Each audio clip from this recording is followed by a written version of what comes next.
Bismillahirrahmanirrahim. Assalamualaikum warahmatullahi wabarakatuh.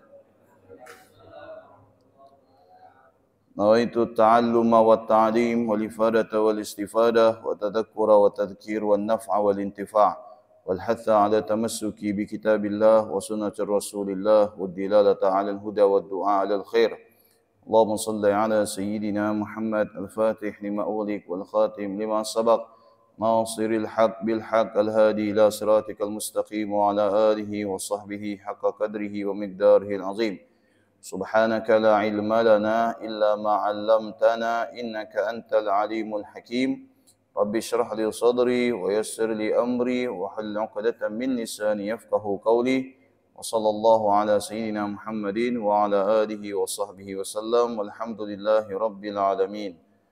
Alhamdulillahi Rabbil Alamin wa bihi nasta'inu ala umuri dunia wad din wassalatu wassalamu ala ashrafil anbiya wal mursalin sayyidina Muhammadin wa ala alihi wa sahbihi ajma'in. Qala al-musannif rahimahullah wa nafa'ana wa bi'ulumihi fid darin ila an qala al-hadithu tsani maratibud din. Hadirin yang dirahmati Allah Subhanahu wa taala, pada kajian kali ini kita telah memasuki hadis yang kedua. Hadis yang kedua daripada Arba'in An-Nawawiyah yang diberikan judul Maratibuddin, yaitu tata tertib di dalam beragama. Nah, hadis yang kedua ini memberikan pelajaran kepada kita bahwasanya dalam beragama itu ada tata tertibnya. Ada tahapan yang harus kita ambil, dan tahapan itu tidak mungkin kita ambil salah satunya kemudian kita membuang yang lainnya. Karena apabila kita hanya mengambil salah satu daripada tata tertib yang ada di dalam beragama ini, maka agama yang kita jalani akan rancu. Akan rancu. Sebagaimana ketika kita itu melakukan hal-hal yang lain, seperti apa? Aktivitas, rutinitas, itu semua ada tata tertibnya. Semua ada tata tertibnya. Termasuk hal yang paling simpel barangkali seperti apa? Makan. Makan ada tata tertibnya. Ya. Makan itu bagaimana, yang bagus, yang sehat makan itu bagaimana. Kalau misalkan kita tidak memakai aturan dari awal, maka makanan yang nikmat ini justru membahayakan kita. Justru membahayakan kita. Begitu juga seperti yang namanya bekerja. Bekerja itu ada tata tertibnya, ada aturannya. Pertama apa? Mengisi absen. Yang kedua, biasanya ada namanya briefing dan sebagainya, baru bekerja. Setelah bekerja baru istirahat. Salah kalau kita hanya mengambil satu saja. Contoh, cuma ngisi absen habis itu pulang. Itu bukan kerja namanya, itu cuma setor absen. Atau barangkali kita hanya mengambil istirahat, tidak mau bekerja, salah juga. Atau barangkali dengan semangatnya kita hanya bekerja terus, tidak mau istirahat. Akhirnya kesehatan kita terganggu. Begitu juga dalam beragama. Dalam beragama itu ada tata tertibnya.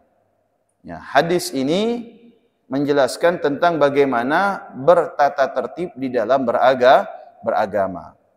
An Umar radhiyallahu anhu qala bainama nahnu julusun 'inda Rasulillah sallallahu alaihi wasallam dhata yawmin idh tala'a 'alaina rajulun shadidu bayad thiyab شديد سواد الشعر لا يرى عليه أثر سفر ولا يعرفه منا أحد حتى جلس إلى النبي صلى الله عليه وسلم فأسند ركبتيه إلى ركبتيه ووضع كفيه على فخذيه وقال يا محمد أخبرني عن الإسلام وقال رسول الله صلى الله عليه وسلم الإسلام أن تشهد أن لا إله إلا الله وأن محمد رسول الله وتقيم الصلاة وتؤتي الزكاة وتصوم رمضان وتحج البيت من استطاع إليه سبيلا قال صدقت قال فعجبنا له يسأله ويصدقه قال فأخبرني عن الإيمان Qala an tu'min billah wa malaikatihi wa kutubihi wa rusulihi wal yaumil akhir wa tu'minu bil qadari khairihi wa syarrihi. Qala sadaqta. Qala fa akhbirni 'anil ihsan. Qala an ta'budallaha ka'annaka tarahu fa in lam takun tarahu fa innahu yaraka. Qala fa akhbirni 'anis sa'ah. Qala mal mas'ulu 'anha bi'a'lami minas sa'il. Qala fa akhbirni 'an amaratiha. Qala an talidal amatu rabbataha wa an taral hufata al-'urata al-'alata ri'a asy-sya'i yatatawaluna fil bunyan. Thumma intalaqa falabithtu maliyan thumma qala li sallallahu alaihi wasallam ya Umar atadri manis sa'il? Qultu Allahu wa rasuluhu a'lam. Qala fa innahu Jibril atakum yu'allimukum dinukum. Rawahu Muslim. Hadis ini sangat panjang. Hadis ini sangat panjang. Salah satu hadis yang meribatkan pihak ketiga selain Nabi dan Sayyidina Umar. Siapa? Yaitu malaikat Jibril. Biasanya hadis-hadis yang lain itu hanya melibatkan Rasulullah, kemudian yang meriwayatkan, kemudian sebab apa hadis itu ada. Tapi spesialnya hadis ini melibatkan makhluk Allah yang bukan manusia, yang bukan golongan jin. Siapa? Yaitu Jibril alaihi salatu wassalam. Maka hadis ini disebut dengan hadis Jibril. Hadis ini disebut dengan hadis Jibril. Nah, hadis Jibril ini melibatkan dialognya antara Rasulullah dengan Jibril. Berarti perawi pertama di situ Sayyidina Umar sebagai saksi, tidak terlibat. Tidak terlibat percakapan, tidak terlibat komunikasi, Sayyidina Umar hanya menyaksikan. Nah, bagaimana ceritanya? Begini. Hadis ini menceritakan tentang 3 hal sebagaimana yang saya bacakan tadi. Datang malaikat Jibril dengan fisik-fisik tertentu, ciri-ciri tertentu yang membedakan antara malaikat Jibril dengan manusia pada umumnya. Apa kata Sayyidina Umar? Tatkala kami duduk dengan Rasulullah. Sayyidina Umar duduk dengan Nabi. Tiba-tiba datang seorang pria. Pria. Yang tiba-tiba ini kata malaikat Jibril tidak diketahui dari yang kata Sayyidina Umar tidak diketahui dari arah mana, tiba-tiba saja ada. Nah, biasanya kan kalau kita lagi ngobrol dengan teman, ada orang lain datang, itu kita tahu datangnya dari arah mana, betul tidak? Misalkan dari sini, berarti datangnya dari sini. Dari sini, berarti datangnya dari sana. Ini tiba-tiba seorang sosok laki-laki ini datang. Nah, kemudian kata para ulama, ittala'a alaina rajulun. Datang kepada kami seorang laki-laki. Berarti Jibril menyerupai seorang laki-laki. Bahasanya itu menjelma. Nah, di sini kata para ulama bahwasanya iman kepada malaikat itu adalah merupakan perkara wajib. Kalau kita tidak beriman kepada para malaikat, berarti kita keluar daripada Islam. Karena perintah Allah agar kita beriman juga kepada para malaikat. Amanar rasulu bima unzila ilaihim. Terus? Wal mu'minun kullun amana billah wa malaikatihi. Itu dalil perintah Allah untuk beriman kepada para malaikat. Ya. Dan banyak lagi bagaimana Allah memerintahkan untuk beriman kepada para malaikat. Dan keimanan kita kepada para malaikat itu menyatakan bahwasanya malaikat itu wujudnya ada. Hanya saja wujud malaikat secara persis sebagaimana manusia itu tidak diketahui. Kalau kita ditanya bagaimana bentuk manusia, manusia itu terdiri dari kepala. Betul? Dan memiliki tubuh, memiliki kaki dan memiliki tangan. Kalau misalkan ada manusia tanpa kepala, itu dikatakan manusia tidak? Tidak. Karena keluar daripada ta'rif, definisi manusia. Tapi untuk malaikat tidak bisa demikian. Kenapa? Karena malaikat ini makhluk Allah yang tercipta daripada cahaya. Makhluk Allah yang tercipta daripada cahaya. Dan cahaya ini kira-kira punya bentuk tidak? Tidak punya bentuk. Ya, cahaya tidak punya bentuk. Dan unsur cahaya ini berbeda dengan unsur makhluk Allah yang lain. Seperti manusia. Unsurnya terbuat dari apa? Daripada tanah. Minha khalaqnakum. Dan daripada itu, daripada tanah, kami ciptakan kalian, kata Allah. Wa fiha nu'idukum. Dan di dalam tanah itu juga kami akan kembalikan kalian. Wa minha khalaqnakum wa minha nukhrijukum taratan ukhra. Dan daripada tanah itu juga kami akan bangkitkan kalian ya kesekian kalinya. Artinya manusia dengan malaikat itu adalah dua makhluk Allah yang berbeda, tidak sama. Makanya kita ketawa juga dengar cerita manusia nikah sama malaikat. Manusia nikah dengan malaikat. Untung orangnya sudah meninggal. Ya. Bagaimana mungkin ya unsurnya lain menikah dengan unsur lain? Ya. Kalau misalkan maaf manusia menikah dengan hewan, itu wujudnya sama-sama ada. Bentuknya diketahui, unsurnya juga diketahui. Tapi nikah sama dengan malaikat ini gimana ceritanya? Saya mau tanya, siapa KUA-nya? Dicatat di mana tuh kira-kira? Ya. Malaikat itu unsurnya terbuat daripada cahaya. Malaikat itu unsurnya terbuat daripada cahaya. Hamba Allah Subhanahu wa taala ibadullahi mukramun, yang mulia. Nah, kemudian dalam suatu hal seringkali malaikat itu menjadi seorang laki-laki. Nah, di sini para ulama membagi menjadi dua pendapat. Barang siapa yang meyakini malaikat itu berjenis kelamin, khususnya perempuan, maka dihukumi kafir. Kafir. Berbeda penilaian para ulama apabila ada orang yang menganggap dan meyakini, ingat, meyakini bahwasanya malaikat itu berjenis kelamin laki-laki, maka hukumnya fasik. Fasik. Kenapa berbeda, Ustaz? Kalau meyakini malaikat itu berjenis kelamin perempuan kafir, kalau meyakini malaikat itu berjenis laki-laki itu fasik, berbeda. Karena lebih banyak riwayat itu mendapatkan bahwasanya malaikat itu lebih banyak, lebih sering menjelma menjadi seorang laki-laki. Tapi di sini tidak boleh ada keyakinan kita malaikat itu laki-laki.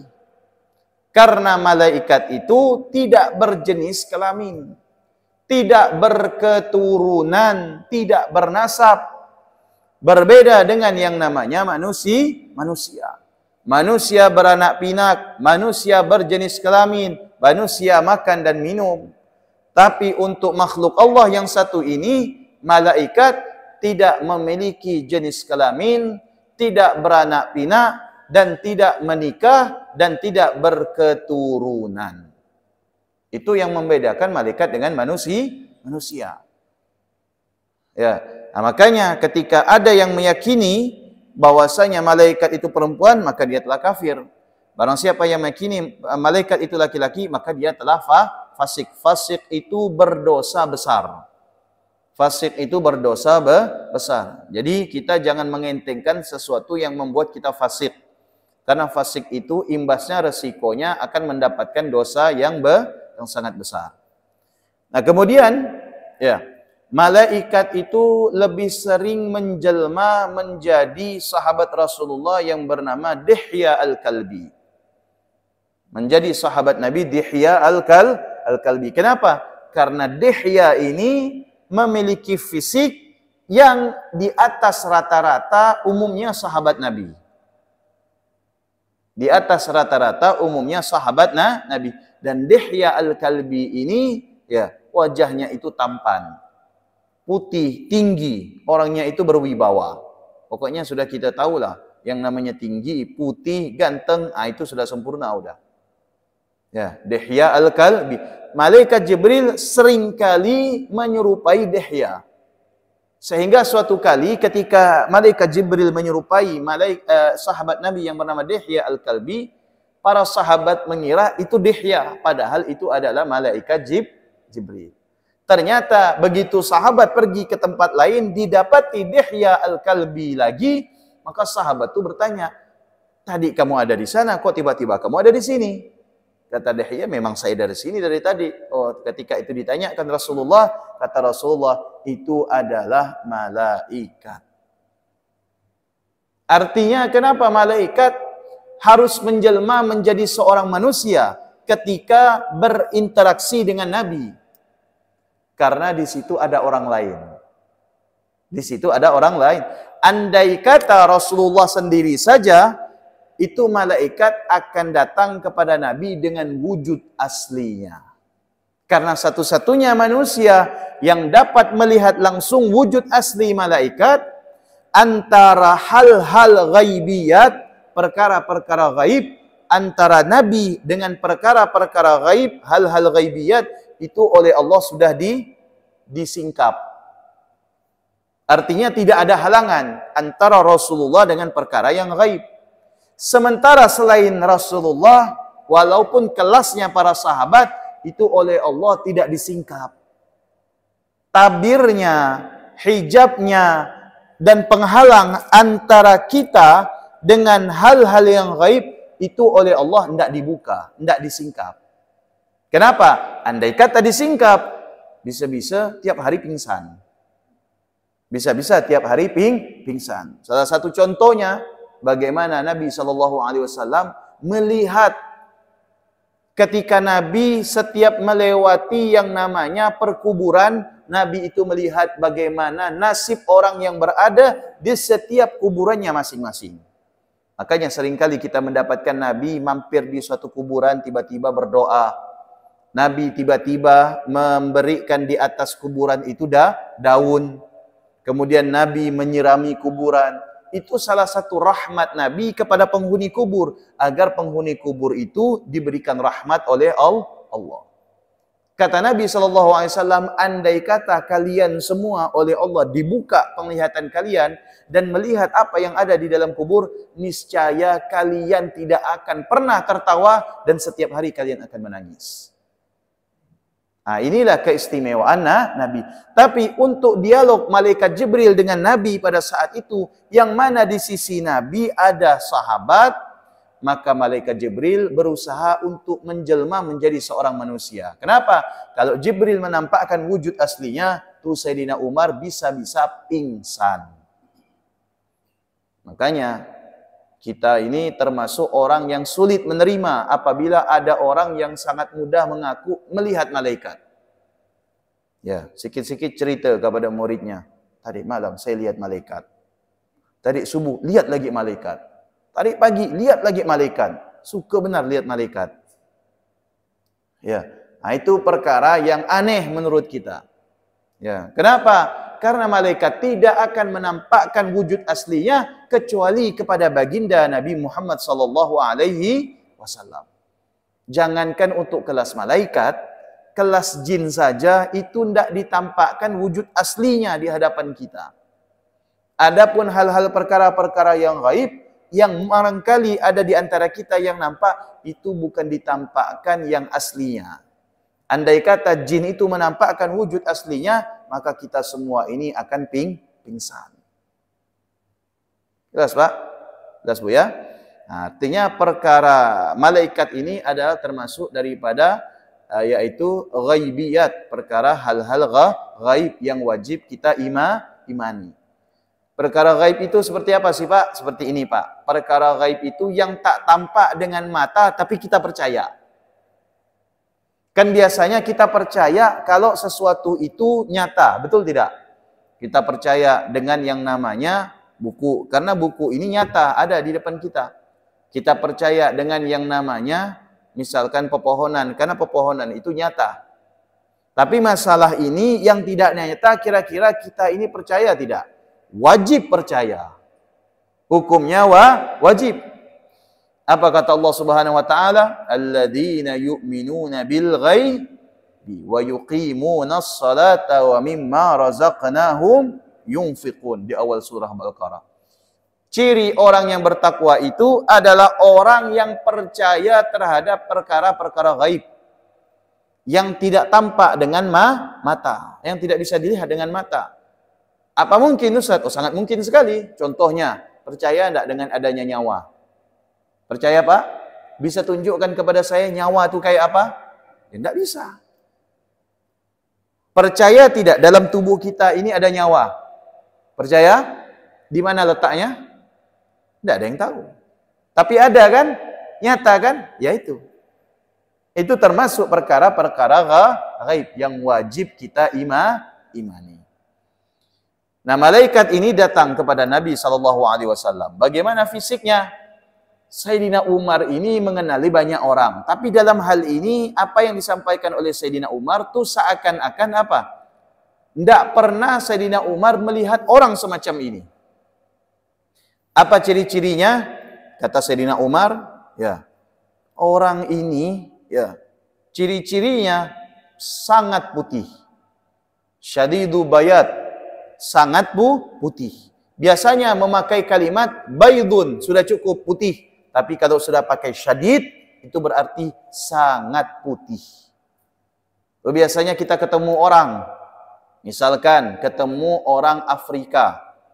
Afrikanya itu ujung lagi. Kita sudah tahu kan orang Afrika bagaimana kulitnya? Ketemu kita ini sudah sedang hitamnya. Ketemu dengan orang Afrika, tambah kaget kita. Ya Allah, bukan hitam lagi, biru katanya. Hah?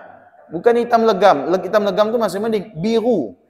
Kalau ada biru itu lebih daripada hitam legam. Untung dia bilang bukan tamtambi, ya enggak? Biru katanya.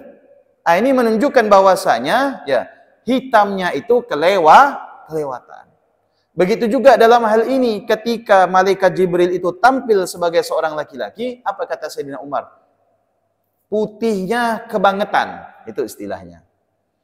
Kemudian, ya, cuman di sini tidak diketahui putih ini pakaian atau putih tubuh. Tapi biasanya kalau memang putihnya itu pakaian, tentu Sayyidina Umar itu tidak heran. Yang menjadikan heran itu adalah ya apabila memiliki kulit yang sangat putih. Nah, misalkan kayak saya, pakai gamis seputih apapun orang tidak heran.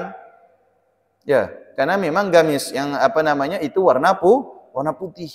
Tapi yang sangat mengherankan apabila kalau kulit saya ini benar-benar putih. Putih betul. Nah, itu orang pasti heran. Putihnya Pak Ustadz ini. Nah, tapi berbeda pula dengan kenyataannya enggak? Ya. Syadidus sawadus sya'ar. Syadidus sawadus sya'ar. Kata Sayyidina Umar, sudahlah putih, kemudian apa? Rambutnya itu hitam pekat. Nah, umumnya kalau kita melihat rambut orang itu tidak ada yang aneh. Karena umumnya rambut orang itu hitam. Apakah di masa itu, di umur seperti itu, di mana rambut manusia pada umumnya putih, tapi satu-satunya manusia ini rambutnya berwarna hitam, atau barangkali malaikat ini tampil dengan berwarna rambut yang hitamnya itu melebihi hitam yang dimiliki oleh orang pada umum. Itu yang terkadang sulit kita tebak dalam hadis ini. Karena ketika diceritakan tentang keterangan, hanya membahas tentang rambutnya sangat hitam, itu saja. Ya. Berarti kalau misalkan kita ketemu dengan orang, kita sama dengan laki-laki. Kalau kita ketemu dengan laki-laki pada umumnya, mau rambutnya putih atau hitam, kita biasa saja, betul enggak? Karena kalau hitam berarti menunjukkan umurnya masih muda, kalau putih berarti menunjukkan umurnya di atas kita. Yang sangat mengherankan kalau kita ketemu orang di umur kita ini, maaf, misalkan saya, umur saya 35, saya ketemu dengan orang yang berumur 35 tahun, itu rambutnya putih semua. Itu heran saya. Karena ini bukan pada umumnya. Tapi lihat bagaimana Sayyidina Umar menceritakan Sayyidina Jibril pada saat itu rambutnya sangat hitam. Menunjukkan bahwasanya seakan-akan orang ini baru selesai mandi. Berarti tampilannya itu segar. La yura alaihi atharus safar wa la ya'rifuhu minna ahadun. Ditambah lagi kata Sayyidina Umar apa? Datangnya Jibril ini, pada saat itu Sayyidina Umar belum mengetahui ini Jibril. Datangnya orang ini saya tidak tahu. Kenapa? Karena tidak ada bekasnya. Nah, biasanya kita kan tahu orang datang itu asalnya dari mana, kita tahu. Apalagi pada saat itu memang jalanan tidak sebagaimana jalanan kita. Ya, kenapa? Karena identik dengan padang pasir. Sehingga kalau ada orang berjalan itu memberikan bekas. Kalau kita aspal itu tidak berbekas. Mau jalan kaki, kendaraan tidak akan memberikan bekas. Tapi ini pada saat itu keadaannya adalah padang pasir, maka Sayyidina Umar pun lihat dari mana datangnya orang ini. Tidak ada juga bekas, tiba-tiba ada di hadapan Nabi. Kemudian apa kata Sayyidina Umar? Wala ya'rifuhu minna ahadun. Dan kami ini, kata Sayyidina Umar, tidak mengetahui dia ini dari kabilah mana. Karena Sayyidina Umar itu sedang-sedang dikenal oleh masyarakat pada saat itu, juga mengenali masyarakat pada umumnya. Oh, dari kabilah ini, dari suku ini, dari kelompok ini, dari daerah ini, dari agama ini. Itu Sayyidina Umar tahu. Tapi untuk Jibril ini Sayyidina Umar tidak tahu. Karena merasa asing. Fa'asnada rukbatayhi ila rukbatayhi wa wada'a kaffaihi ala fakhidaihi. Maka kemudian, ya, seperti ini.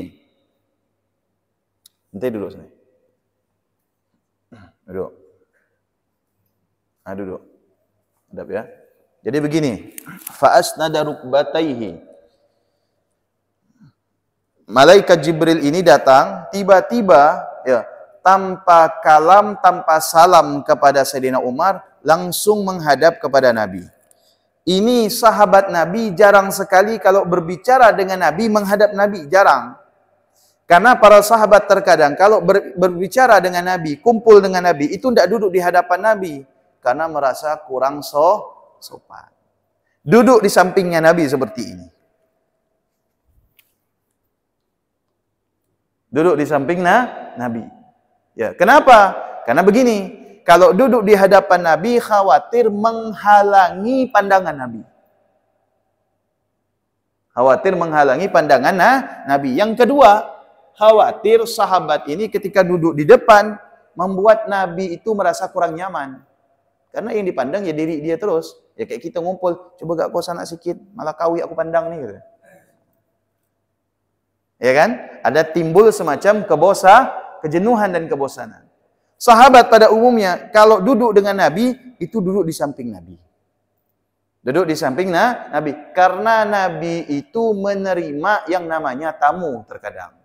Sehingga di depan ini dikosongkan oleh Nabi, barangkali ada utusan kelompok, utusan suatu kaum, utusan kabilah yang datang ingin bertemu dengan Nabi SAW. Makanya Nabi itu, ya, kalau misalkan kita berada di dalam raudhah seperti ini, Pak. Ini katakan raudhah. Ini kita masuk raudhah kan dari sini kan? Ini mihrab kan? Masih ingat ya? Ini kuburan Nabi kan? Ini keluar dari raudhah. Betul? Di kuburan Nabi itu ada 3 tiang. Ustuwanah namanya. Ada 3 tiang. Tiang catnya berwarna hijau. Ustuwanah itu artinya tiang. Tiang dimanfaatkan oleh Nabi untuk bersandar dan masing-masing tiang itu ada tugasnya. Tugasnya seperti ini. Tiang tengah Nabi menerima utusan daripada sahabat. Tiang samping Nabi menerima delegasi dari setiap kerajaan. Jadi tempat bersandarnya Nabi. Justru ketika kita berada di raudhah, ini tempat imam misalkan. Ini mimbar, ini mihrab imam. Justru di tempat samping yang paling kiri itulah tempat di mana Nabi lebih sering duduk daripada di sini. Kalau kita umumnya berebut di mana? Dekat mimbar dengan dekat tempat imam. Nah, di sini Nabi kurang. Justru Nabi itu lebih sering duduk seperti Bapak tuh duduk. Seperti itu. Ya, itu ada tiang 3, pilar 3. Di situ Nabi SAW lebih sering duduk. Di situ juga Nabi itu duduk dengan Sayyidatuna Aisyah. Jelas Pak ya? Ketika Sayyidina Umar duduk, ini Jibril datang, ya, tiba-tiba duduk menghadap Nabi seperti ini. Ente bersila. Ya. Ditempelkan lututnya dengan lutut Nabi. Fa asnada rukbataihi ila rukbataihi, kata Sayyidina Umar. Menunjukkan bahwasanya Sayyidina Umar itu ditambah ditambah kecurigaannya, kagetnya. Kenapa? Orang ini tidak tahu dari mana, siapa asal usulnya dari mana, dari golongan mana, apa agamanya, kok tiba-tiba sedekat itu dengan Nabi. Saya saja, kata Sayyidina Umar, yang mertua, sahabat, ya kan, dekat dengan Nabi, ikut perang dengan Nabi, tidak pernah mau menempelkan kedua lutut saya dengan Nabi. Nah, ini yang menjadikan Sayyidina Umar itu kaget. Agak semacam aneh, ini orang siapa kok bisa menempelkan kedua lututnya dengan Nabi. Dan Nabi pada saat itu tidak langsung, biasanya kita kalau tidak kenal dengan orang, tiba-tiba orang nempel kita, gimana kita? Was-was kan? Apalagi sekarang ini banyak begal. Ya, macam-macam model begalnya.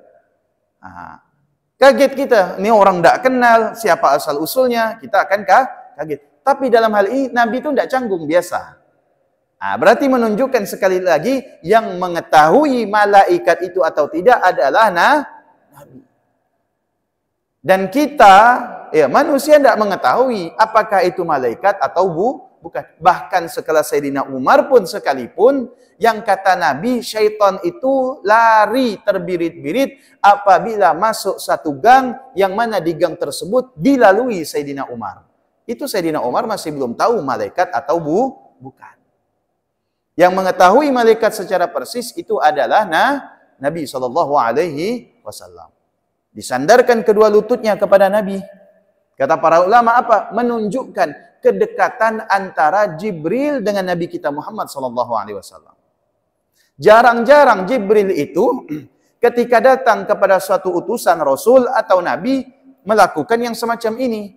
Palingan umumnya kata para ulama, Jibril itu ketika menyampaikan wahyu atau menyampaikan hadis qudsi kepada Nabi SAW, itu hanya berupa ucapan yang disampaikan Jibril kepada Nabi. Tapi dalam hal ini kata para ulama, Jibril itu benar-benar dekat dengan Nabi kita Muhammad SAW. Disandarkan kedua lututnya. Fa asnada rukbataihi ila rukbataihi. Sudah? Kemudian kata Sayyidina Umar, wa wada'a kaffaihi ala fakhidaihi. Ada yang mengatakan Jibril itu meletakkan kedua tangannya di atas paha Nabi seperti ini. Jangan tangan ente, tangan ana. Ada yang mengatakan semacam ini. Ada juga yang mengatakan maksudnya bukan meletakkan kedua tangannya di atas paha Nabi, tapi meletakkan kedua tangannya di atas kedua paha Jibril. Jadi ada dua makna. Makna pertama yang umum, para pensyarah yang menjelaskan hadis itu mengatakan Jibril meletakkan kedua tangannya di atas kedua paha Nabi. Ini ada simbol, ada maknanya. Apa maknanya? Berarti benar-benar bertanya. Bertanyanya Jibril kepada Nabi Muhammad bukan atas dasar ketidaktahuan, tahu, tapi ada motif. Nanti motifnya di akhir. Baru diketahui oleh Sayyidina Umar. Ya. Menunjukkan bahwasanya Jibril itu bertanya sesuatu yang sangat penting. Jibril itu bertanya kepada Nabi Muhammad sesuatu yang sangat penting. Nah, biasanya kita kalau ketemu manusia, ya, kita ketemu dengan orang, biasanya kita ngomong serius, bertanya serius, itu kita mendekatkan diri kepada orang tersebut. Tidak cukup mendekatkan diri, terkadang kita begini. Betul tidak? Atau megang bahunya. Betul? Kenapa? Karena yang akan disampaikan atau yang akan diterima itu hal yang sangat penting. Nah, Jibril, perkataan pertama kata para ulama, pendapat pertama, meletakkan kedua tangannya di atas kedua paha Nabi. Riwayat yang kedua mengatakan bahwasanya Jibril meletakkan kedua tangannya bukan di atas kedua paha Nabi, tapi di atas kedua pahanya. Sudah jelas? Paham ya? Nah, ini sudah. Nah, kemudian kenapa Jibril lebih sering menjadi laki-laki ketika menghadap Nabi SAW? Ya, sehingga dikatakan oleh para ulama, meyakini meyakini malaikat itu berjenis kelamin perempuan kafir, berjenis kelamin laki-laki itu fasik. Andai kata Jibril menyerupai seorang wanita untuk berinteraksi dengan Nabi, maka akan timbul dengan yang namanya fitnah. Yang kedua, Nabi itu memiliki sifat wajib. Sifat ini dimiliki oleh setiap Nabi dan Rasul. Apa? Yaitu maksum. Apa itu maksum? Terjaga daripada kesalahan-kesalahan sekecil apapun. Jadi 100% Rasul dan Nabi itu tidak melakukan kesalahan. 100% tidak pernah melakukan kesalahan. Kenapa para Nabi dan para Rasul ini memiliki sifat yang namanya maksum atau ismatun?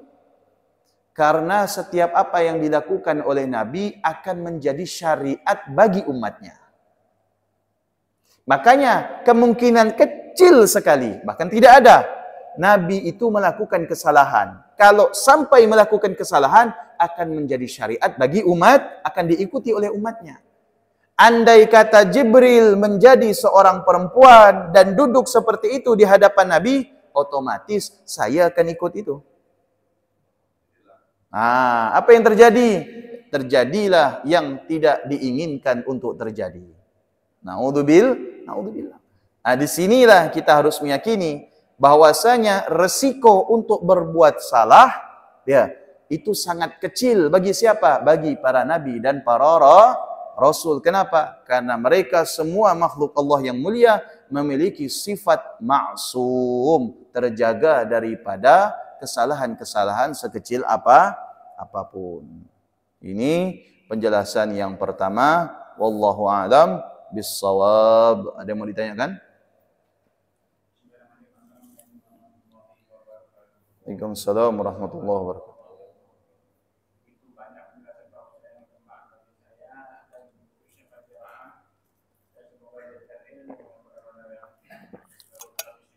Amin. Sebenarnya dari urutan dari sampai kita punya Nabi dengan Jibril, kalau kita lihat bahwa hadis itu tingkatannya, kalau hitungan saya bacaannya dua aja Pak, yaitu hadis sahih dan hadis hasan. Tapi yang saya tanyakan, mengapa sampai timbulnya hadis dhaif? Karena dari penjelasan Pak Ustaz itu sudah luas sekali gitu, cukup sampai pertemanan Nabi sama Jibril. Yang saya tanyakan lagi Pak Ustaz, mengapa sampai timbulnya hadis dhaif? Yang kedua Pak Ustaz, apa yang disebut biasa adanya hadis mutawatir, hadis mutawatir, Ahad, gharib.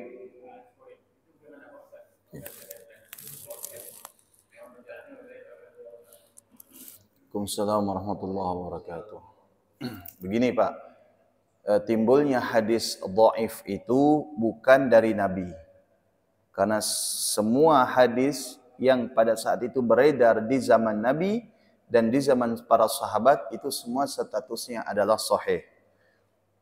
Timbulnya hadis itu menjadi hasan, menjadi dhaif, menjadi mutawatir, menjadi gharib, menjadi ahad, menjadi masyhur, menjadi maqlub dan lain sebagainya sampai menjadi syadz, itu semuanya setelah bergantinya generasi.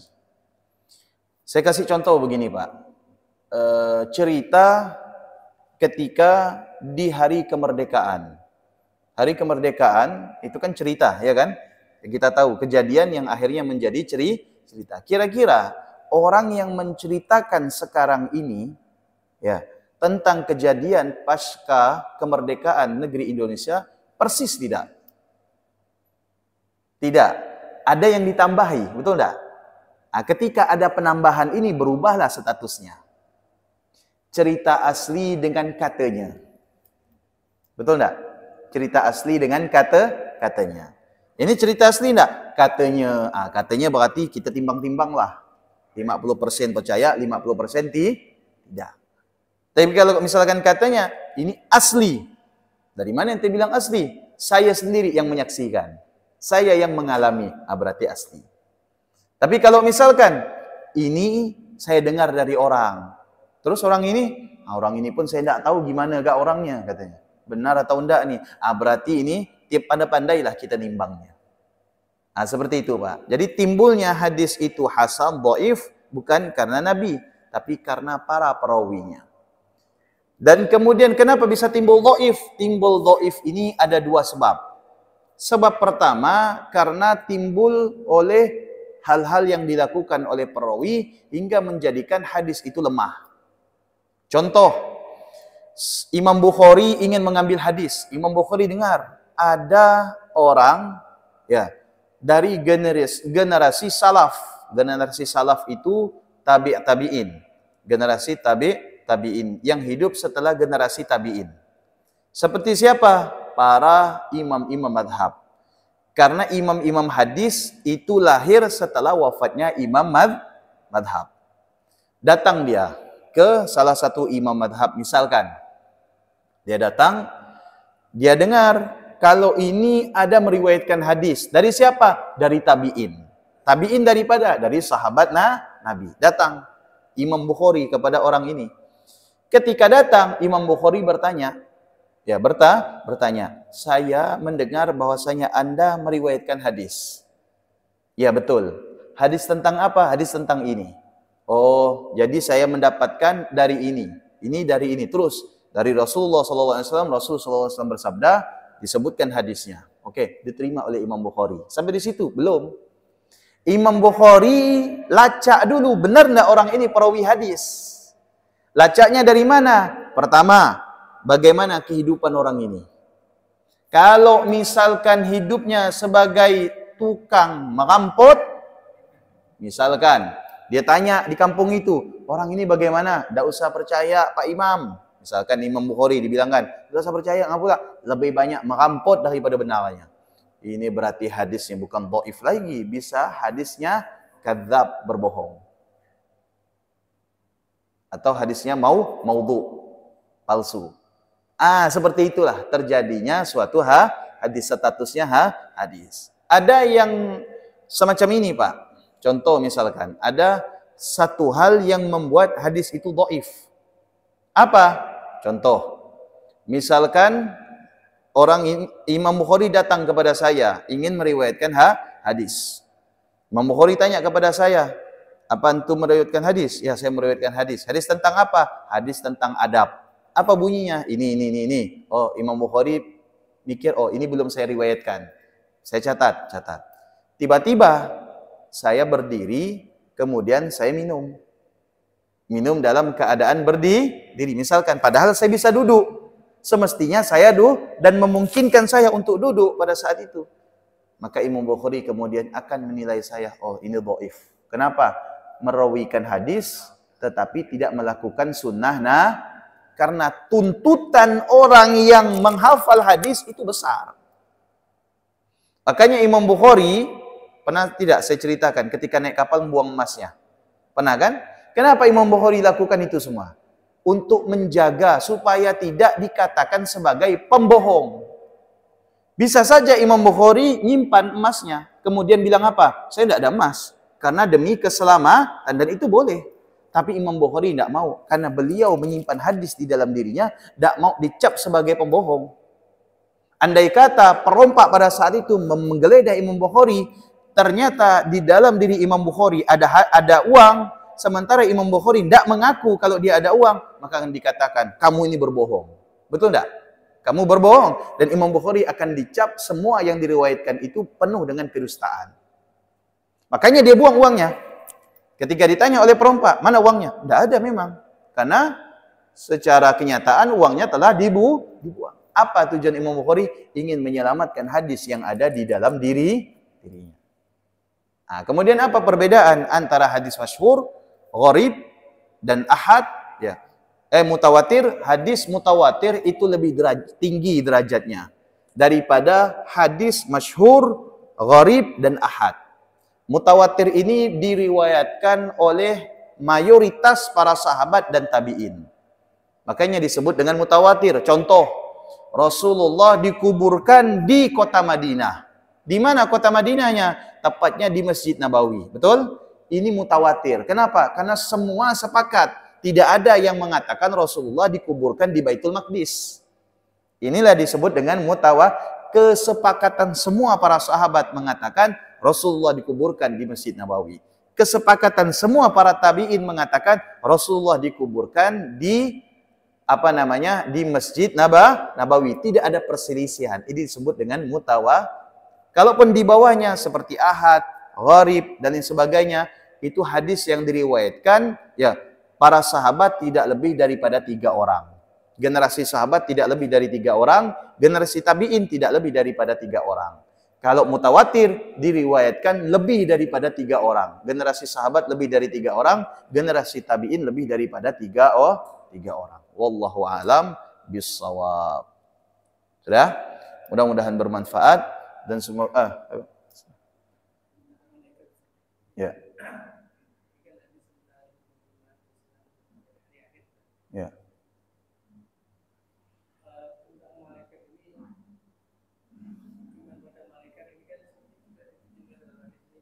Ya.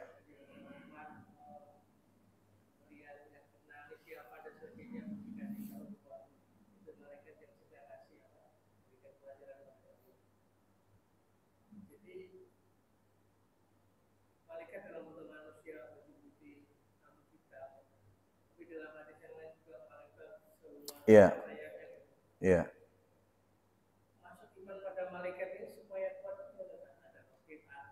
Iya.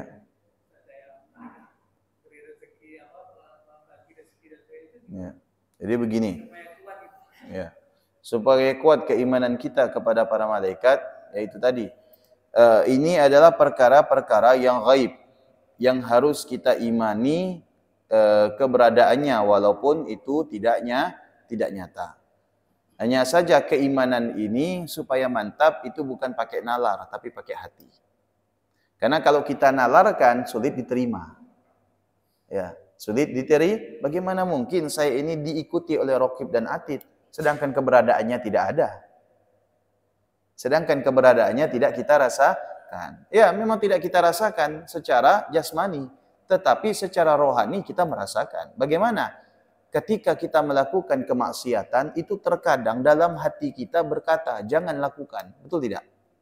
Betul tidak? Disitulah antara malaikat dengan iblis itu berlawan. Satu sisi mengatakan lakukan, tidak ada orang yang mengetahui. Satu sisi mengatakan jangan lakukan. Nanti kamu akan berdosa. Betul tidak? Pernah tidak merasakan itu?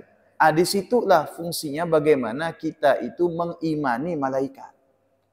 Andai kata kita tidak mengimani malaikat, maka ketika setiap kita melakukan kesalahan, tidak akan ada yang namanya bisikan untuk melarang kita melakukan hal-hal maksiat.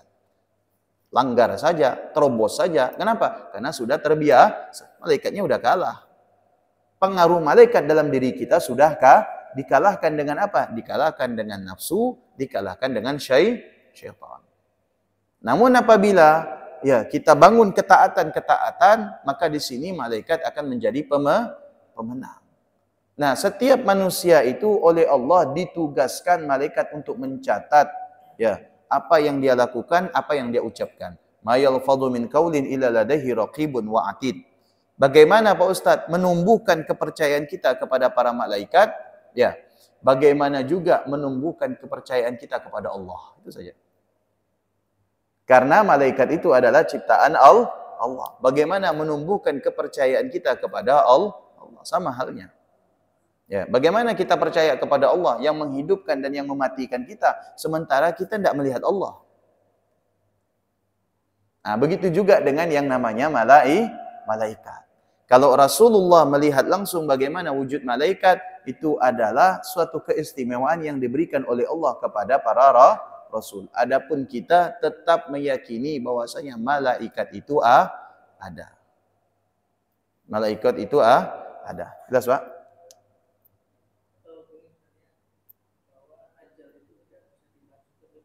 Ya.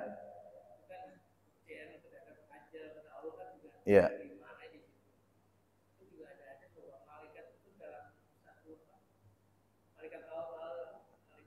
Iya, malaikat maut. Setiap ingatan tiap berapa menghampiri kita berapa kali gitu. Oh. Iya.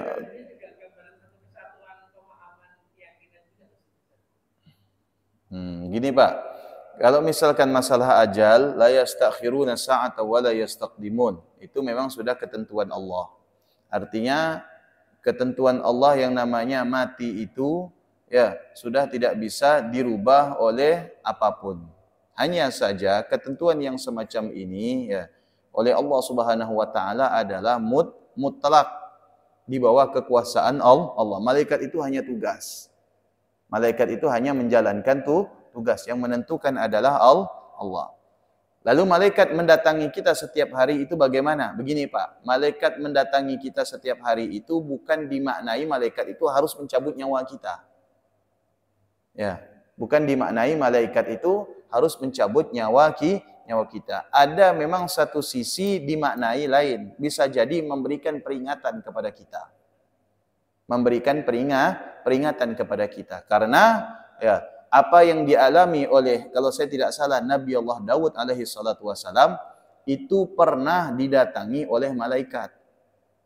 Kemudian malaikat berkata kepada Nabi Allah Daud, ya, bahwasanya Allah memerintahkan kepada saya untuk mencabut nyawamu. Nah, keistimewaan para nabi dan para rasul itu setiap nyawanya akan dicabut, malaikat itu berkabar. Beda dengan kita, tidak berkabar. Nah, kalau Nabi dan Rasul itu, malaikat itu konfirmasi terlebih dahulu. Maka Nabi Daud berkata, kira-kira kalau saya mau hidup 100 tahun lagi bisa enggak? Kata malaikat, bisa. Itu hak Anda. Karena saya ditugaskan mencabut saja. Apabila Anda berkeinginan 100 tahun lagi, itu bisa. Akhirnya, tepat di hadapan Nabi Allah Daud itu ada domba. Kemudian Allah mewahyukan kepada kepada malaikat. Kemudian malaikat ini berkata kepada Nabi Allah Daud, seberapa banyak umur yang kau inginkan? Andai kata kau meletakkan tanganmu di atas bulu yang ada di domba tersebut, sebanyak itu juga umur yang diberikan Allah kepadamu. Kalau kau mau. Kemudian apa kata Nabi Allah Daud? Tapi nanti saya mati juga kan? Iya, mati tetap. Ya sudah, mati sekarang. Nah, lebih memilih mati sekarang. Mati sekarang daripada akhirnya pun juga mati. Nah, di sini artinya bahwasanya kedatangan malaikat itu kepada kita itu bukan hanya sebatas untuk mencabut nyawa kita. Namun terkadang ada memberikan semacam peringatan. Sudah Pak? Wallahu a'lam bishawab. Mudah-mudahan bermanfaat dan semoga Allah Subhanahu wa taala menjadikan apa yang kita pelajari pada hari ini bermanfaat untuk diri kita dan bermanfaat untuk keluarga kita. Amin ya rabbal alamin. Bismillahirrahmanirrahim. Subhanakallahumma wa bihamdika asyhadu an la ilaha illa anta astaghfiruka wa atubu ilaik. Assalamualaikum warahmatullahi wabarakatuh.